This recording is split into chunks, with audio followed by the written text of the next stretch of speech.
How did he save them? Well, it says here that the fire had no power over them. So think about power structures here. Nebuchadnezzar's the God-man of all the world, the King of kings, Lord of lords. All peoples and nations and languages will worship me. Sound familiar? Well, yeah. But that's him. That's what he thinks he is, yo. And he's got all the power, and he has the power of the fire. And this fire is mighty, and it will destroy you. And there's nothing you could do to defend yourself from the fire. And to Nebuchadnezzar, that's his power. And they go in, and they realize, he can't even believe it. It has no power over them. These men have been empowered. They've been protected by divine might from heaven. It had no power over them. What does that mean? It means that it didn't even touch them in any way. Their hair wasn't singed. It's not like you just lowered the temperature, Their hair wasn't singed. Their cloaks were not harmed in any way. The fine fabric was as beautifully embroidered as it was when they went in.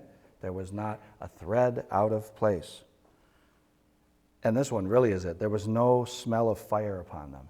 When you go to that bonfire, when you all put all the gasoline on it and do that, you're not in the fire, hopefully. Hopefully you don't put your foot in there by accident. There may be a kernel there. You're not in the fire. Your clothes, hopefully, are not catching fire. But I know what does happen. When you walk in the house, guess what? You smell like smoke. You've been at a bonfire. Tisk, tisk, right? Because it clings to you. And this tells us that, there was like an interdimensional thing going on in that fire where it literally wasn't even touched. They were separated from it in every way. It was unable to affect them, even on that level. And they had never seen anything like this. And all the prefects and the counselors, they all come together. They all see it. They all bear witness. No one can deny what has happened.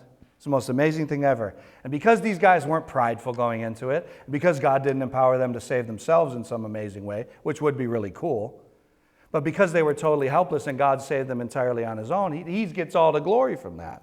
It's amazing.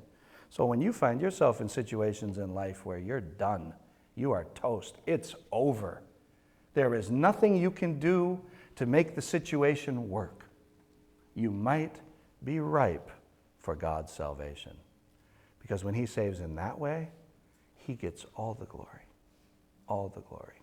And we all had to learn that when we came to trust in Jesus, that there was nothing we could do, and that he did it all for us.